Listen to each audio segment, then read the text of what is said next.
Good evening. Welcome in Delhi UPSC editorial audio program. In Dragon's Jaws, the Times of India.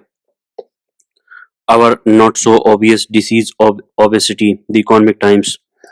A judge's entry into politics, the Hindu. Now the full editorial.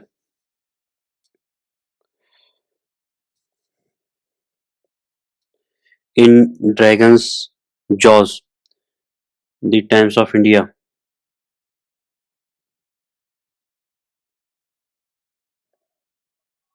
Maldives praise is all gung ho dissing India and cozying up to China.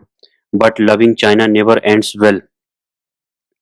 Times of India editorial. Maldives praise Muiju is sticking to his guns and says no Indian troops will be allowed in the country, even in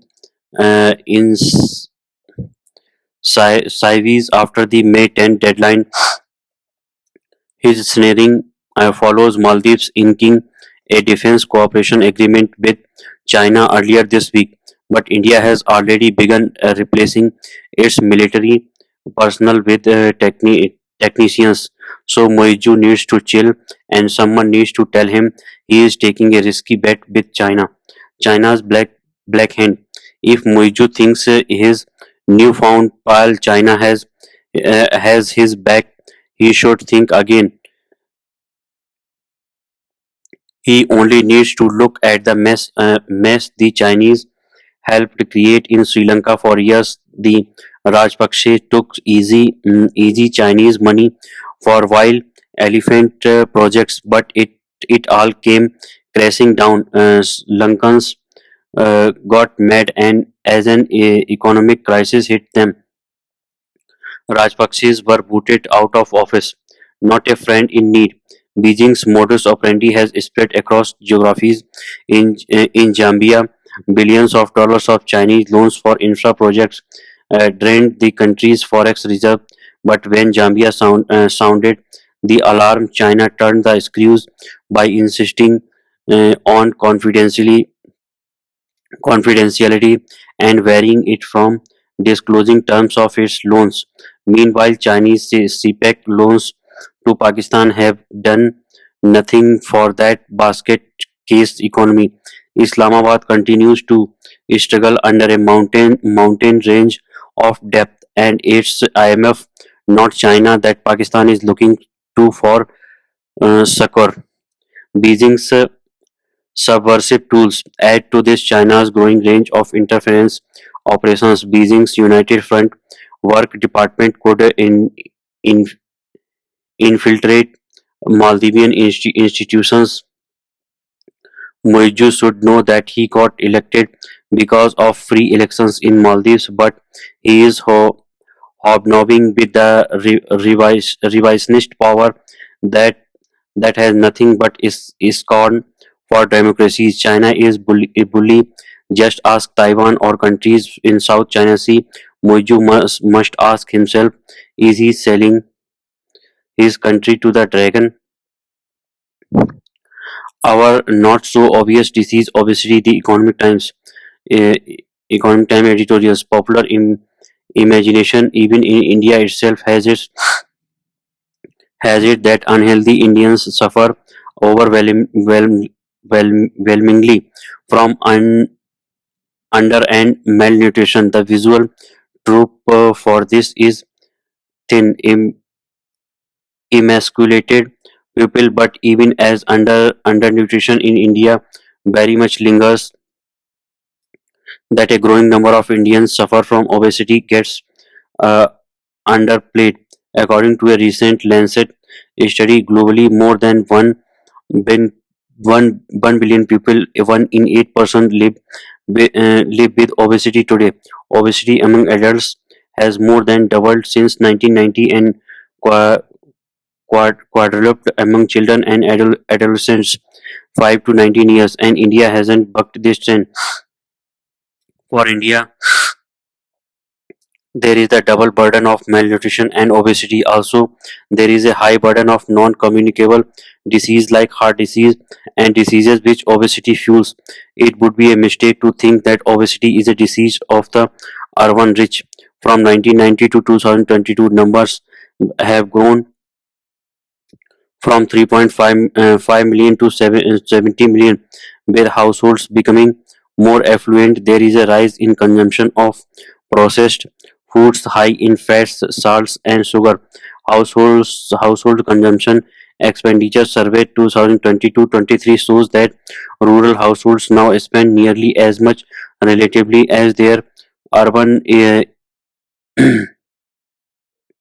equivalents on beverages and processed food. A sedentary lifestyle adds to the malaise. Tackling obesity and malnutrition requires increasing consumption of fruit, veggies, and pulses, and increasing physical activity. Government of India must regulate harmful marketing of F&B, especially those targeted at children. Implement nutrition labeling, shape fiscal and pricing policies to promote healthy diets, and raise public awareness on benefits of eating healthy and exercising. As the economy of a country improves, so does health of its citizens. Conversely, improving health of citizens lead to a more productive workforce. A judge's entry into politics. The Hindu. Former Calcutta High Court judge joins BJP, triggering questions about his judgments. Shiv Sahai Singh. Abhijit Gangopadhyay, who resigned as the judge of the Calcutta High Court at his residence in Kolkata on March 5, 2024. Election season in West Bengal usually triggers a series of defections, and politicians adapt at gouging the political weather make little hesitation in switching sides.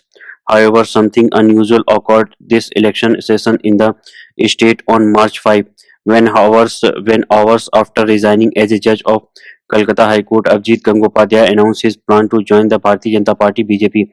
The 61-year-old former judge also made little qualm about eagerly awaiting a ticket from the BJP in the upcoming Lok Sabha polls. I was in touch with the BJP, and the BJP was in touch with me, the former judge said.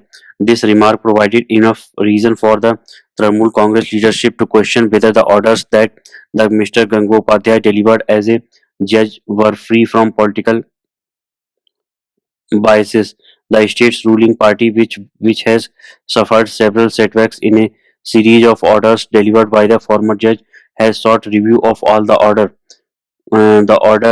orders delivered by Mr. Gangopadhyay not only had far-reaching implications as far as the fate of thousands of job aspirants and teachers and non-teaching staff of the state was concerned, but they also dominated the political discourse in West Bengal since 2021. The former judge has directed investigation by the Central Bureau of Investigation (CBI) on at least 14 occasions in cases relating to the school and municipal recruitment scam in West Bengal. Multiple FIRs were filed by agencies based on these orders, and the investigation came as a major setback to the Trinamool Congress in its third term. Minister, MLAs, and leaders of ruling parties were arrested. Hoards of cash were seized, and the commission in charge of requirements made to publish detail of how examinations were manipulated, and OMR optical mark reader sheets were forged to deprive deserving candidates. What has surprised people of the state more than this sudden decision is scathing political remarks made by someone who stood in judgment of the corruption in the recruitment system of West Bengal for the past several years. Mr. Gangopadhyay said that he could not join the party because he was a proud Hindu and chose to stay away from the Congress party as it was the party of a single family. Trinamool is not a political party; it is a Jatra rural theatre party. Jatra rural theatre party. The act they are performing in Ma Mati Manus. He said, making is sketching reference to Trinamool General Secretary Abhishek Banerjee during his eventful and Trinamool General Secretary Upsc during his eventful and controversial career.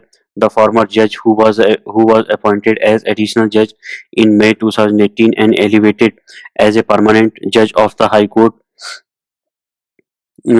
in July 2020, had on a number of occasions ruffled feathers with the war. On January 27, 2024, the Supreme Court of India had to intervene after Mr. Gangopadhyay made allegations against a senior judge at Calcutta High Court in his order accusing him of misconduct and harboring political bias in favor of the state's ruling dispensation. Earlier on April 28, 2023, the court stayed his order to place before him by midnight documents based on which the Supreme Court had earlier in the day resigned a case to itself by severing ties with the judiciary 5 months before his superannuation. Mr. Gangopadhyay has now opened himself to the attacks of his political opponents who will not stop at criticizing him but will raise questions on his judgments. This development may have some bearing on the functioning of the judiciary and will set a wrong precedent since judges have been considered immune to public criticism. The critics of Mr. Gangopadhyay are frequently referring to a remark by former Union Minister late Arun Jaitley, where the BJP leader has said pre-retirement judgments are influenced by post-retirement jobs. Questions are also being raised as to the timing of Mr. Gangopadhyay's resignation, particularly when the BJP is busy selecting candidates for the upcoming Lok Sabha polls in West Bengal. Mr. Gangopadhyay said that he wanted to contribute to the people of the state using a larger platform than the judiciary, which had its limitations. The people of West Bengal are curious to see whether he would continue his fight against corruption in his second innings as a politician, or whether he is only trying to use the political wins before the Lok Sabha elections to his own advantage. Thank you.